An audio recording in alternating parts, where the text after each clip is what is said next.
Hello friend, information টুটোপো চ্যানেলের পক্ষ থেকে আপনাদের সবাইকে স্বাগতম জানাই। বন্ধুরা, দেশের প্রধানমন্ত্রী দিলেন বড়সড় ঘোষণা করোনা ভাইরাস নিয়ে। এবার তিনি দেশবাসীর জন্য জনতা কার্ফু জারি করলেন। তো বন্ধুরা, এই জনতা কার্ফু কী এবং কেন তিনি এই জনতা কার্ফু জারি করলেন এবং তিনি কী বলছেন দেশের প্রধানমন্ত্রী, আজকে থাকবে সেটাই মেন আলোচনার বিষয়।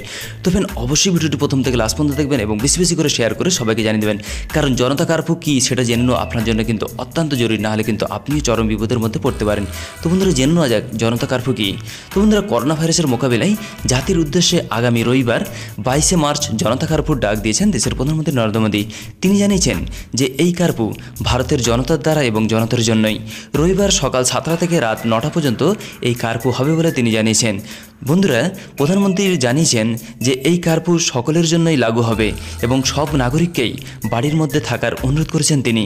তিনি বললেন, যারা জরুরি ও আপৎকালীন পরিষেবার সঙ্গে যুক্ত তারা প্রত্যাশিতভাবে তাদের নির্দিষ্ট ভূমিকা পালন করবেন। প্রধানমন্ত্রী এই জনতা কার্ফু যাতে সারা ভারতবর্ষে পালিত হয় তার জন্য কিন্তু রাজ্য সরকারকে অনুরোধ করেছেন তিনি। তো বন্ধুরা, করোনা ভাইরাস অতিমাত্রায় আটকাতে আগামী কয়েক সপ্তাহ সারা ভারতের জনগণকে বাড়িতে থাকার অনুরোধ জানিয়েছেন তিনি এবং 65 বছরের ঊর্ধ্বে প্রবীণ নাগরিকদের এবং শিশুদের বাড়ির বাইরে বেরোতে নিষেধ করেছেন তিনি। তো বন্ধুরা, জনতা কার্ফু আসলে কী এবং কিভাবে পালন করা হবে এই জনতা কার্ফু, এই বিষয়ে প্রধানমন্ত্রী ভাষণে বলেছেন যে কোনো মানুষ বাড়ি থেকে বেরোবেন না অথবা কোনো জমায়েতে যাবেন না, কেবল যারা অত্যাবশ্যক কাজকর্মের সঙ্গে জড়িত তারাই বেরোবেন।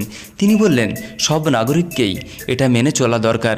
তিনি আরও বললেন, ওই দিন বিকেল 5টায় আমরা আমাদের ব্যালকনি ও জানালা বা দরজায় দাঁড়িয়ে 5 মিনিটের জন্য আমরা ওই সময় ঘণ্টা বাজিয়ে বা সাইরেন বাজিয়ে বা হাততালি দিয়ে কিংবা বাটি বাজিয়ে কৃতজ্ঞতা প্রকাশ করব তাদের উদ্দেশ্যে যারা অত্যাবশ্যক কাজগুলি করে চলেছে।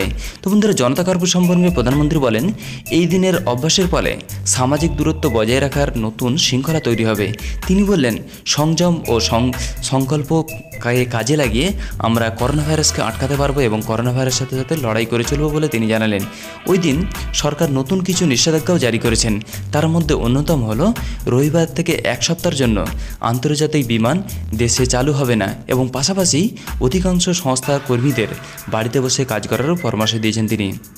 তো বন্ধুরা, মূলত ভারতে করোনা ভাইরাসের দ্বিতীয় স্টেজ চলছে, যাতে করে তৃতীয় স্টেজে না যায় তার জন্য এইরকমই পরিকল্পনা করলেন দেশের প্রধানমন্ত্রী নরেন্দ্র মোদী। তো বন্ধুরা, আমাদের উদ্দেশ্য ছিল এই ছোট্ট একটা ইনফরমেশন আপনার কাছে পৌঁছে দেওয়া। আপনার মতামতটা কিন্তু অবশ্যই কমেন্ট বক্সে লিখে জানাবেন যে দেশের প্রধানমন্ত্রীর এই প্রকল্প বা জনতা কার্ফু আপনার কেমন লাগলো এবং এইটার দ্বারা দেশের মানুষ বা দেশের জনতা কতটা উপকৃত হবে। অবশ্যই কমেন্ট বক্সে লিখে জানাতে ভুলবেন না। ভালো থাকুন এবং সবাইকে ভালো রাখার চেষ্টা করুন। Thank you friend, thank you for watching.